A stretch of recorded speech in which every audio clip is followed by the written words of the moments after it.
Hi, Erika Westhoff here, and today I wanted to share with you a case study that highlights the role that stress plays in so many of the athletes that I see here in my office. And it's certainly no secret that stress is a big part of teenagers and young adults' life. It's a big part of all of our lives, actually. But so many of the athletes that come into my office, a big part of what we do is teach them how to manage the stress that they feel related to their sport. And once they're able to do that, that causes a big shift in how they perform and how they feel about how they perform. So to highlight this, I wanted to go through a case study. We're going to talk about Sue. She was a 14-year-old. She is on the East Coast and she rode crew. And if I know it's not as well known here on the West Coast, so if you happen to be here on the West Coast, crew is a very intense sport, and especially the shorter distances. And Sue was very talented. She had the build for it. She had long legs. She was really strong. She was very hardworking. She was a really good candidate to be successful in her sport. However, she reached out to me because she was feeling such high levels of stress, it was causing feelings of panic. And it would get so high, she'd almost feel like she was going to black out. And in a few cases, she actually did. She pushed herself to that point where she blacked out. She wanted it that bad. And Sue cared a lot about what she was doing. She loved her sport. She wanted to be good at it. She loved the hard work.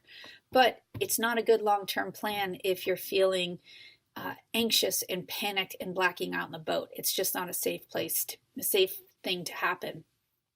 So she reached out to me. We got to work, and the first thing we did is start to work on the fundamentals of mental skills. And the fundamentals is where we start with everybody. So in her case, we started going through a really detailed goal plan.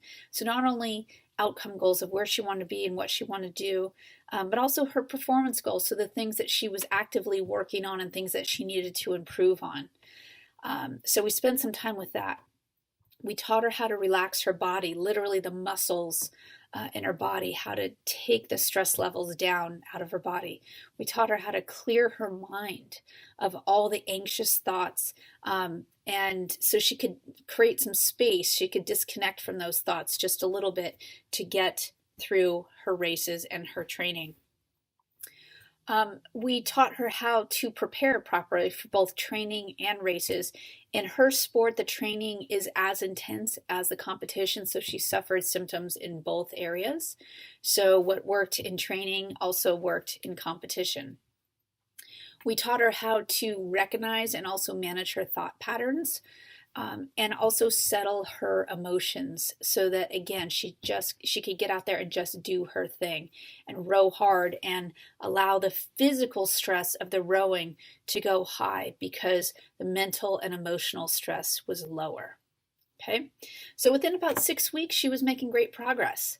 And she was able to go into both her training and her races with a lower baseline of stress. So again, if we just look at a scale of 1 to 10, rather than starting at a level 7 of stress and then rowing and getting up to a 12 on a scale of 10, she could start at a 3 or 4 and then row up to a 7 or 8, which was much more manageable, didn't create feelings of panic or nausea or feelings like she was going to black out. So given this, she was able to start completing her 2K races and trainings, and she started to thrive.